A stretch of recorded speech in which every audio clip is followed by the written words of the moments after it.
there are basically two types of disasters that we're talking about here.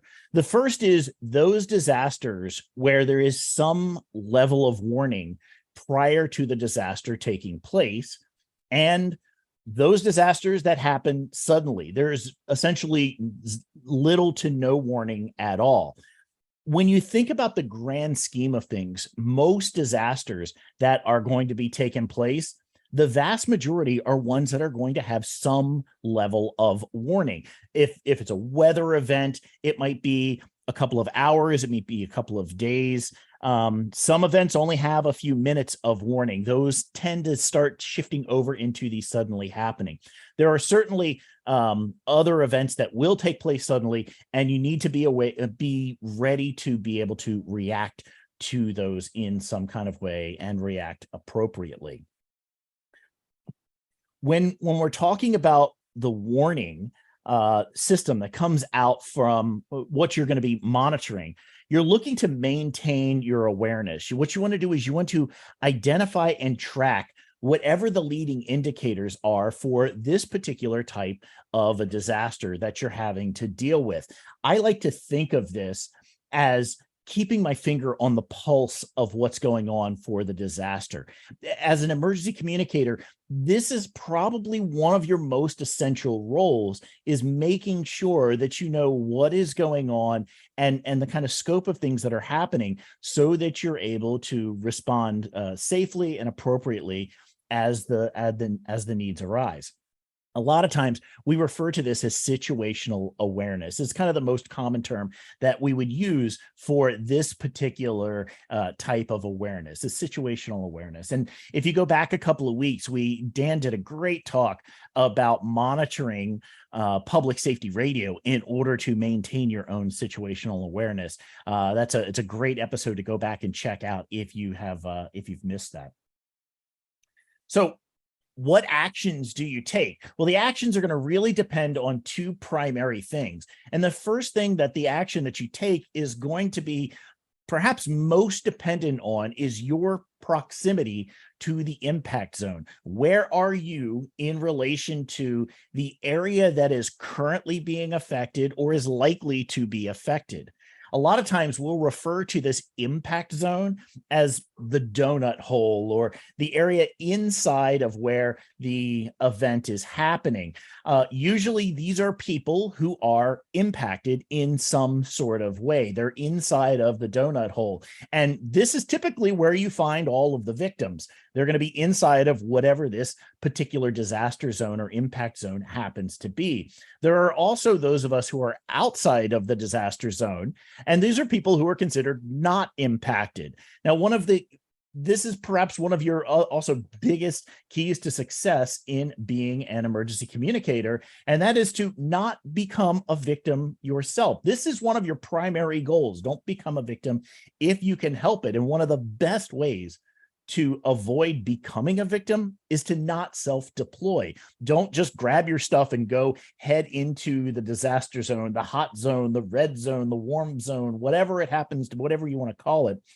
Don't go rushing in. Go only when you are called and tasked to do so very specifically. When we were thinking about the early stages of this episode, and we were talking, one of the things that we were running through various different scenarios of, as an operator, do we send people into harm's way in order to create some kind of support that's there? In some situations that might be acceptable. In other cases, it may not be acceptable to send someone into a particular zone. In other cases, it may not be even possible. We start thinking about very large earthquakes. If we keep thinking about the big one, if it hits here in the Southern California area, there's a very high likelihood that it doesn't matter how prepared you are, you're not going to be able to traverse from one side of the city to another to get to a location where you need to deploy. So these are all things to start keeping in mind as you are preparing for some sort of a deployment. So the next action that you're going to take, or the other indicator for an action is you're going to take, is related to your sphere of influence and responsibility. What are you responsible for, and where do you fall in the overall chain of command of responsibility for taking some kind of action? This, no matter where you fall in that list, this always begins with you and your own personal safety and well-being. If you are not safe, if you are not able to provide any support for yourself, if you are a victim, there is no way that you can help others in that situation. So taking an immediate inventory of your own personal safety, the area around you, your own well-being, whether or not what your level of preparedness is, whether you are physically and or mentally fit to be able to deal with the situation, or do you need assistance in getting yourself out, provide, having any aid rendered to you as well. This is where it all begins for each of us, regardless of the disaster that's taking place. The next level out in this sphere of influence would be your immediate family, such as family members, pets, your property, making sure that's safe, making sure they're taken care of, they're provided for. Do you need to evacuate your family? Making sure that you've got everybody and are able to get out of the house, get out to a safe area, move to a shelter, whatever it happens to be. The next level out from that would then be your local community, your immediate neighbors. That might be the person who lives next door. It might be the older couple or individual who lives down the street or around the block from you, making sure that the critical people around you are safe and are able to get themselves out of the situation if they need to, have the care, have what they need to survive. One of the best things you can do a lot of times is literally just stay put if the situation, if the disaster is such that that is a viable option for you, or you might need to evacuate.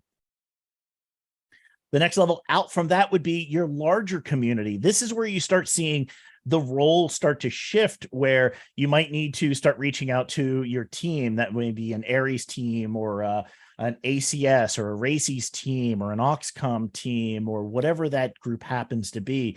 You may be able at that point to support a larger area of your town, your city, or so forth. This might be just your building, the block that you live on, whatever your particular situation happens to be. But you can see now you're as each inside layer is taken care of, you're able to expand out where you're able to support. But you're doing this methodically, and you're really kind of checking and constantly monitoring overall what's going on to verify that each layer in as you go along are able to be covered. Finally, you may have on an outside of your sphere of influence, the overall response effort. And this may take into account your role. This might be a leadership role. You might be one of the leads on a team. And what is your responsibility in the event of a planned emergency, or not a planned, but in the event of an emergency happening? What does the plan dictate where your level of responsibility happens to be? Even if you're a leader in any of these organizations, you need to make sure that those inner circles are all taken care of as well. But for most of us, for the vast majority of ham radio operators, emergency communicators, radio operators, if you will, what we're going to be doing is we're going to be monitoring the situation, monitoring our radio, monitoring primary sources, whatever they happen to be. We may be monitoring, sending in reports, field situation reports, or other ground proofing information from the ground. A lot of these are going to come through WinLink itself, or via other means. And we want to maintain our level of preparedness as we maintain our level of situational awareness. Make sure that your go kit is ready, and all of those sorts of things that you're going to need to do in case you are called upon to come in and provide additional assistance beyond what is already happening at your local level. So one of the common questions you need to constantly be asking yourself, are you in harm's way? And to talk a little bit more about this, I want to go back to February 27th, 2010. At the time, I was living on my boat in Ventura Harbor, and there was a magnitude 8.8 earthquake that happened about 4,000 miles away. It took place in Chile, and the earthquake was a huge magnitude, and it sent out a tsunami across the Pacific Basin. Now, I was nowhere near in the disaster zone when this event occurred. I happened to be at home. I happened to be on the boat this day, and I think I was watching some of the online forums or news sites, and I heard about this earthquake that had taken place. So I started watching the news, and there was a report that was happening in Hawaii at the time. And the reporter was noting that here comes this tsunami. It had been traveling, and I think it was somewhere around 12 or 14 hours after the event had taken place. And the reporter noted that they were expecting the wave to be rolling into Hawaii at any moment, and they were going to turn the cameras and point it out to the harbor and watch this wave start to roll in. As I'm sitting there, the graphic that you see here on screen this is from NOAA, and it was down in the lower right-hand corner of the newscast. And it was somewhere around something like this particular, your graphic here. And as I'm looking at it, I realized that I'm located roughly here in Southern California in Ventura. And I started to look at where Hawaii was, and I followed this line across the Pacific Ocean in this little teeny tiny thumbnail of a graphic. And I realized at that point, I was on the same track, the same path as to where the tsunami was headed in the Northern Hemisphere. And when that happened, I thought to myself, let's go ahead and evaluate this data. What is a leading indicator? What is some kind of ground proofing that I might be able to do to tell whether or not I am actually in harm's way? There's realization of I may actually be in the path of a tsunami. And so what I did was I stuck my head up out of the boat, and I looked into the middle of the harbor, and there's a little small channel marker that floats right in the middle of the harbor, not far from where my boat is. And what I noticed was the channel marker was laying down on its side, and it was pointing out to sea. And this was the moment that I realized that when I was in college and I got my degree in marine biology, that suddenly a lecture that had taken place some many years ago reminded me that as a tsunami approaches land, the water is drawn out to sea. As that wave starts to come in, it pulls all of the water away from the land and it sucks it out. So if you're standing on the beach and all of a sudden the water starts immediately receding back, it's probably not Godzilla. It is probably a tsunami that is coming towards you. And the thing to do is to turn and immediately take action. So at the time, I happened to be on board. I just had my dog was on board with me, and that was it. So I grabbed my dog. That was the only thing I had time to grab, and run down the dock and begin warning all of my neighbors that, hey, there's a tsunami coming. This was a very immediate action, banging on hulls as we ran down the dock, and literally just screaming to people that, hey, there's a tsunami coming. Everybody needs to get out of here and get up to higher ground, because it was coming in. As we took that action, all of us liveaboards. Now, at the marina that I was at, there's only about 10% liveaboards. And so it's a very tight-knit community. We all know each other. So we all gathered together up at the gathering place, which happens to be the flagpole right up near the gate. And we took inventory to make sure that everybody was there. All of our pets got off the boats, all of the children who were in the area. And we were monitoring the situation immediately to know, did we need to then immediately get in our vehicles and drive further inland away from the shore? The biggest key to survivability in a tsunami is to get to higher ground as quickly as you can, to get out of the path of what is coming your way. So we also started taking a resource assessment, started taking inventory of what did we have? Did anybody have their go bag? Not a single person had time to grab a go bag at all. I think one person had a first aid kit that they had managed to grab, and one person had a marine radio. So the next thing that we started to do was started to assess the impacts of what was going on. This is actually about 2 hours after the event started to take place.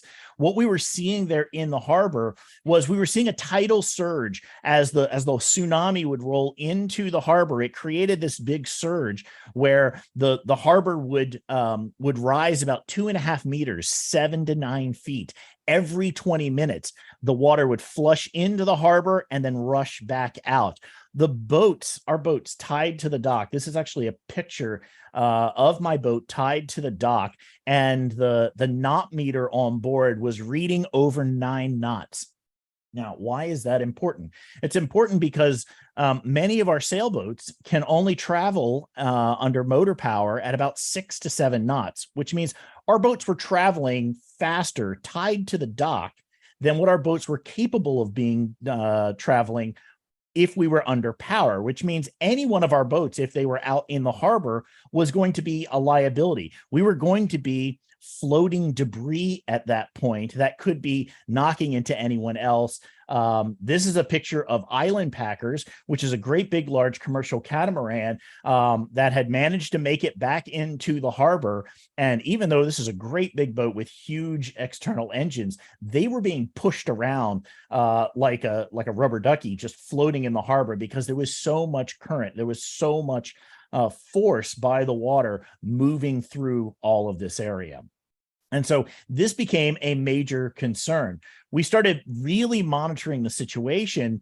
We were actively monitoring the situation. And when you do that, what you want to be monitoring for is the most relevant primary source of information that you can possibly get your hands on.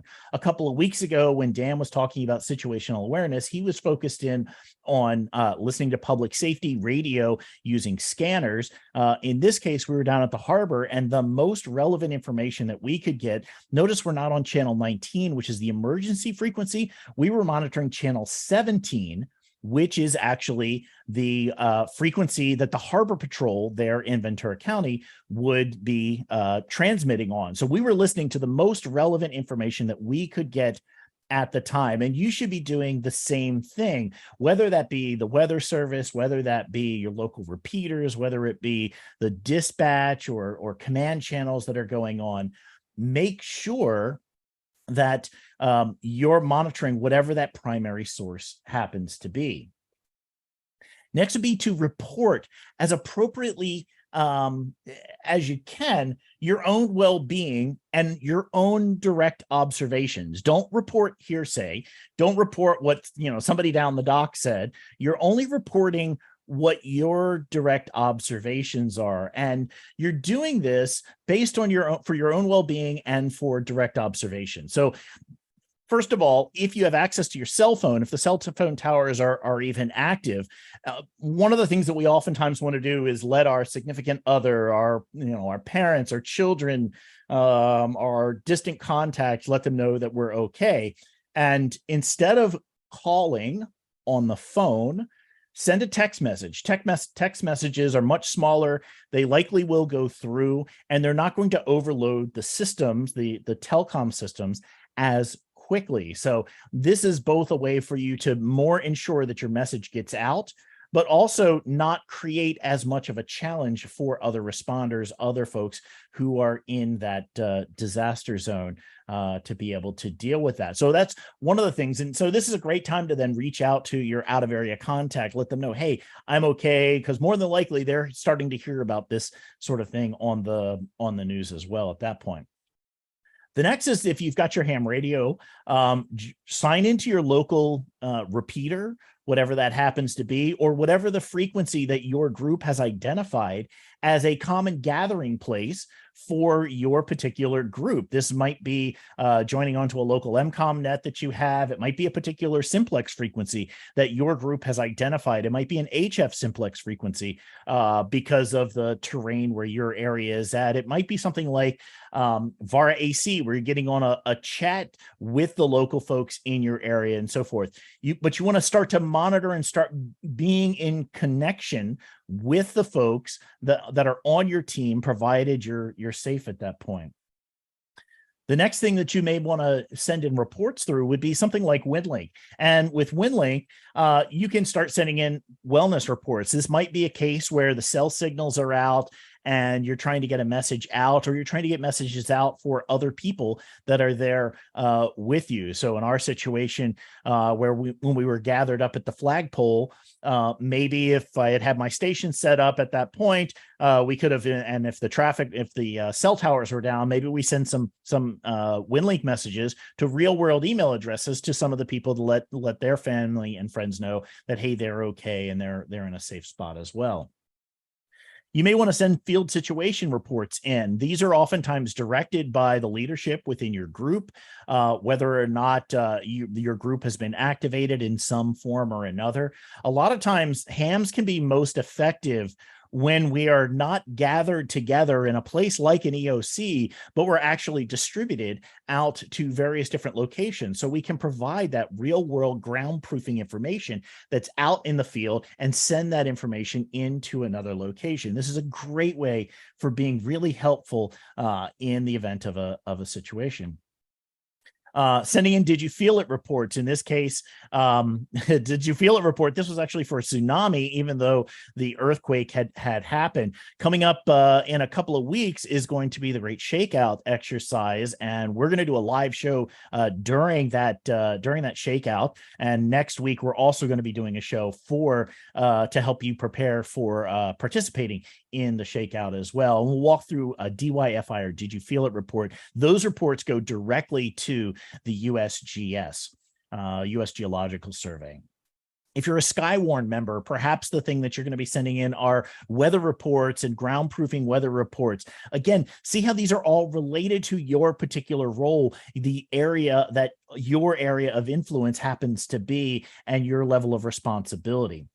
Another place to reach out and send in reports to would be your own mentors. Maybe it's some of the more experienced hams in your group.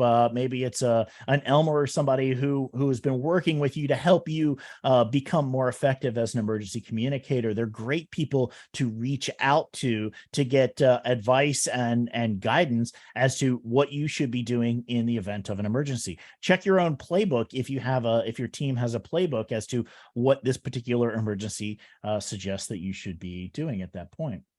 But again, one of the biggest keys here is to maintain your own situational awareness. Identify and track whatever the leading indicators for this particular emergency happen to be, and you're waiting to be called. I know this is one of the most challenging things for a lot of us, and that is we feel like, well, I need to rush out and go be able to do something, take some active role, but that's not actually what you want to be doing. You want to be waiting to be called, reaching out, be aware of the situation, maintain all of that situational awareness, deal with what needs to happen down at your local level.